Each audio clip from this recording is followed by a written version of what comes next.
Hi, welcome to my short rant. Today I'm going to talk about the difference between punishing Putin's allies with sanctioning versus incentivizing opposition and maybe, encouraging those allies to oppose Putin or overthrow him.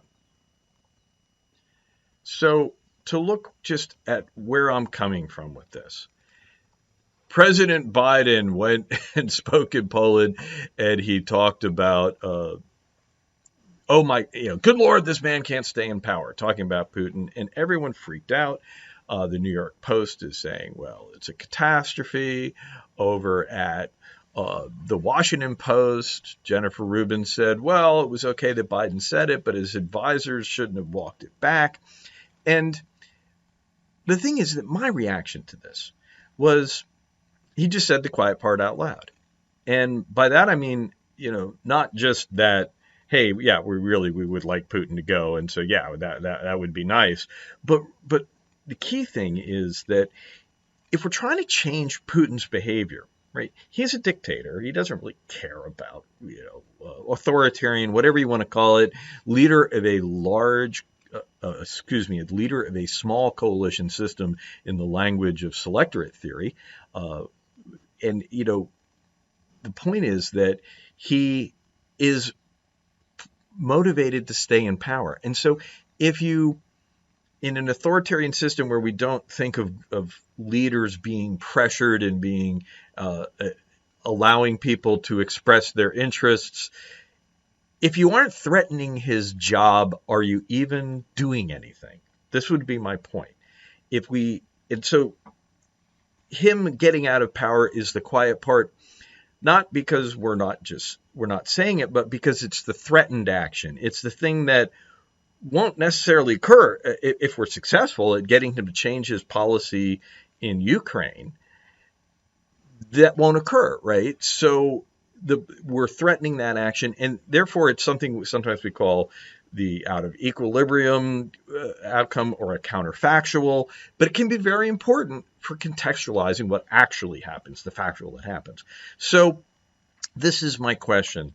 Are we actually, with our sanctions, doing anything to make that prospect more possible? So, like I say, I got two steps. First step is hearing Biden talk about this and going, of course, we must be threatening this guy's hold on power, or the sanctions are not going to have no chance of having an effect, which they might not, right?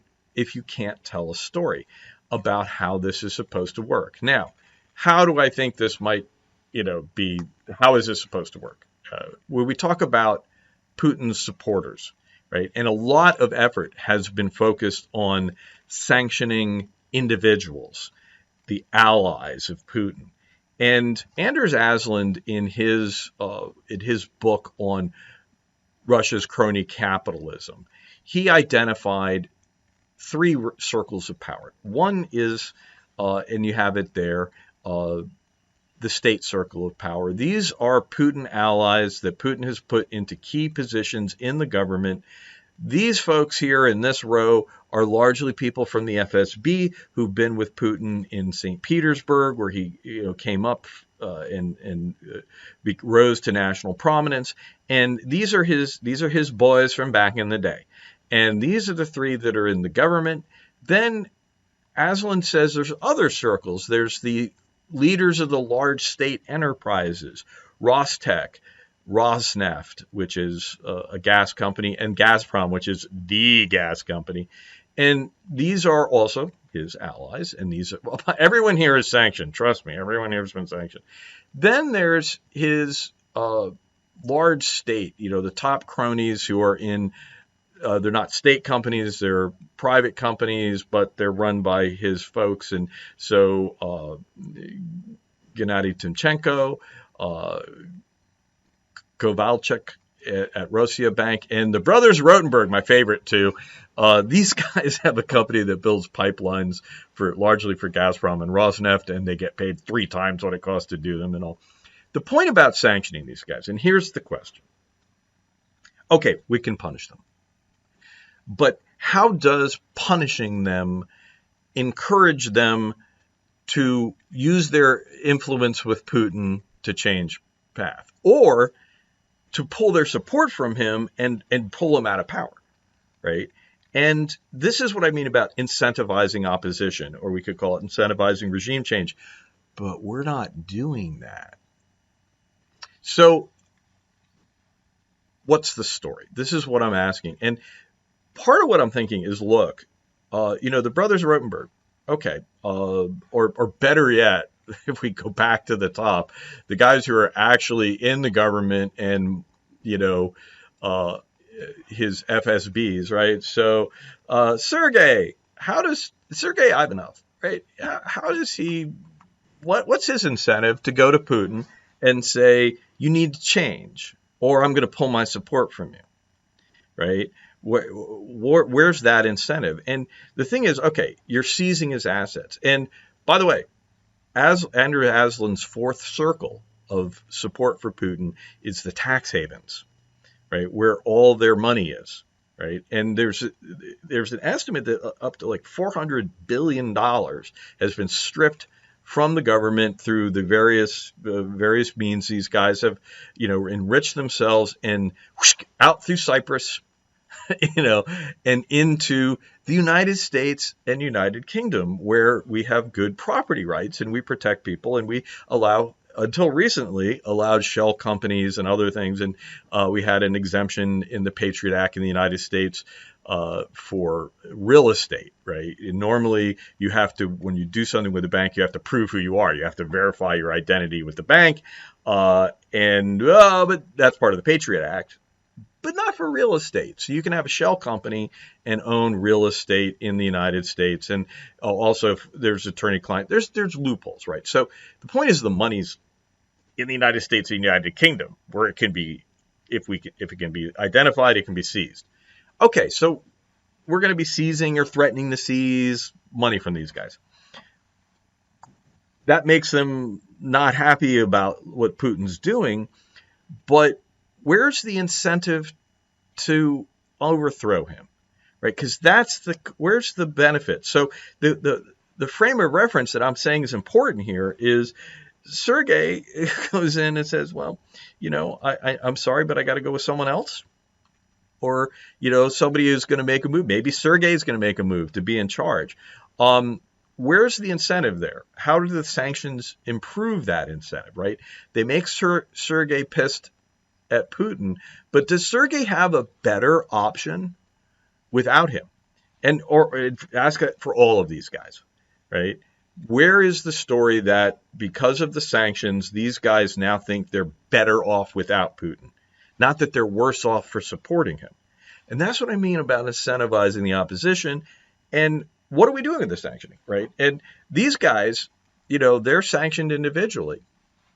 If they overthrow Putin, does that mean they get their yacht back and their bank accounts?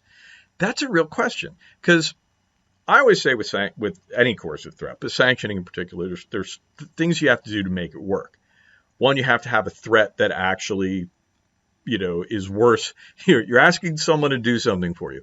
Well, you got to threaten something worse, right? So they won't just say, well, I'd rather not do it. I'd rather do your worst. I'd still rather do what I was going to do anyway, right? You have to have a something that's worse, right? But then, and so seizing your money could be worse. But then the question is, are you actually going to impose a sanction? Now, these personal sanctions on these billionaires are fairly easy, right? That's part of their appeal, in that you put them on and you seize their assets, and really you're not in stopping trade very much. You're not really hurting our side, right? So they're very low cost for the sanctioner. The problem is, so they're credible in the first type of credibility. Would you actually do it? The second type is, would you stop doing it if they do what you want? Right? I call this the type 2 credibility. And problems with sanctioning is that sanctions often stick around. And are we going to, give these guys their money back? Or are we going to say, all that disaster and killing in Ukraine that you all supported, you kicked Putin out, so here's your money back? Is that because that would be incentivizing opposition, right? Hey, get rid of Putin and we'll give you your money back. But are we going to do that? And this is a real question I have. And in the sanctions, and have we said we'd do that? Have we created for these guys the very clear path of incentives that would encourage them to do something different than support Putin? That's the question I have, the thing I'm looking at, and I think the thing we should be asking as we go forward. And the answer is I don't think we are. And I think I think, although it's early days, I think that second question of are you going to lift the sanction is important and not been dealt with. But so I'm going to leave this as a rant about a question. I think wasn't short, but it was a rant, and I want to thank you for listening to me if you're still here. Thank you for listening to my short rant. I'm Dr. Dave Hayes, and though I teach at Troy University, this video is my own work. Troy University has neither approved nor reviewed the content, so there. And if you want to follow me on YouTube, Twitter, Facebook, please feel free. And if you're wondering who would employ a guy like this, or maybe you'd love to be a student, it's not an ad, but I would love to have more students, feel free to check us out at www.troy.edu. And we're going to end up finishing off listening to Tonight at 8 by Shane Ivers.